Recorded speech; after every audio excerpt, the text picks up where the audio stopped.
The music video that I have chosen to analyse is 34 plus 35 by Ariana Grande, who is one of the most influential pop stars of the current generation.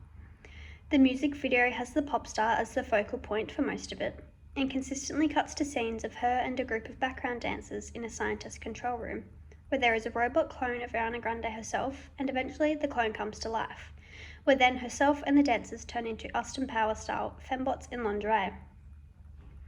The song itself is about her wanting and enjoying sex and her sexual desires from a man. The music video can be analysed in terms of sexuality, gender, and race, with reference to an article published in 2006 by Diane Railton and Paul Watson. This article is about the representation of heterosexuality in music videos. It dives into the similarities between all pop star music videos, as well as the differences typically seen in white women's music videos compared to black women's music videos. It also discusses the idea that pop star music videos, in order to work effectively and adequately advertise and make profit, the idea that the body is an object of desire and sexualization is important. The article also analyzes how people of different race and color are represented in these music videos, specifying how blackness is constructed as a race identity, where whiteness isn't necessarily unless it is directly juxtaposed to blackness. As well as this, the article deliberates on the portrayal of the white woman as guardians of their sexual morals and that the presumed asexuality of their bodies. And whilst I do agree that this article raises such legitimate and important points regarding the sexualization of women and the differences in black versus white women's music videos, I do think that this article may potentially have aspects that are not so relevant in this day and age. And whilst it may be that most music videos represent the issues, it's not necessarily all. 34 plus 35 by Ariana Grande definitely does link to some of these issues, but it isn't necessarily accurate of all the topics covered, which I will further discuss. The article by Railton and Watson proves many great points regarding music videos' main agenda, and more specifically pop music videos' main agenda, being to sell heterosexuality and the stark differences in how different races are portrayed in these videos. In saying this, the article was published in 2006, over 15 years ago, and times and perspective on such issues have changed. We still nowadays see women being overtly sexualized in music videos. For example, Rihanna's S&M music video received a significant amount of scrutiny over the sexual nature, with reporters stating the video focused on sex and bondage, as well as sexual practices.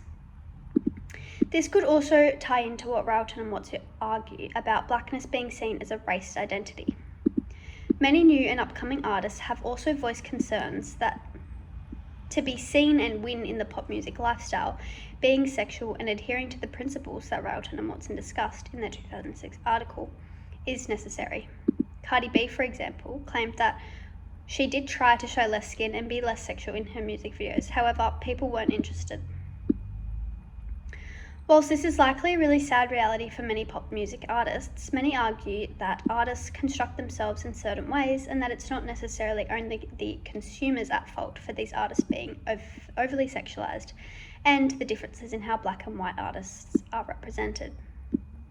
Beyoncé, who was the first black woman to headline at Coachella, took this opportunity to draw on the aesthetic of black history, and she was a powerful model of agency and black femininity.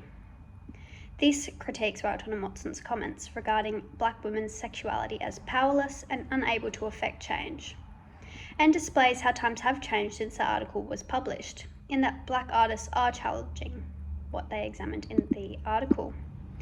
The article also suggests how white women's music typically depict the importance of romantic love for women and delimit female sexual desire and behaviour, and noting that the model for white women in the music industry is Virgin Mary. And whilst many elements of this may be relevant, in that white women's music videos can be analysed as more manufactured and less raw in comparison to many black women's music videos, in many ways this is not relevant. Referring back to Ariana Grande's 34 plus 35 music video, where the song itself is about desiring sex and sexual expression, which contradicts Railton and Watson's points about delimiting the white woman's sexual desire and behaviour. Grande voices her sexual desires, with the music video being about having a good time, and displays that sex is not necessarily a taboo subject for the white woman. She therefore contradicts many of the critiques of Railton and Watson, portraying how times have likely changed since the article was published.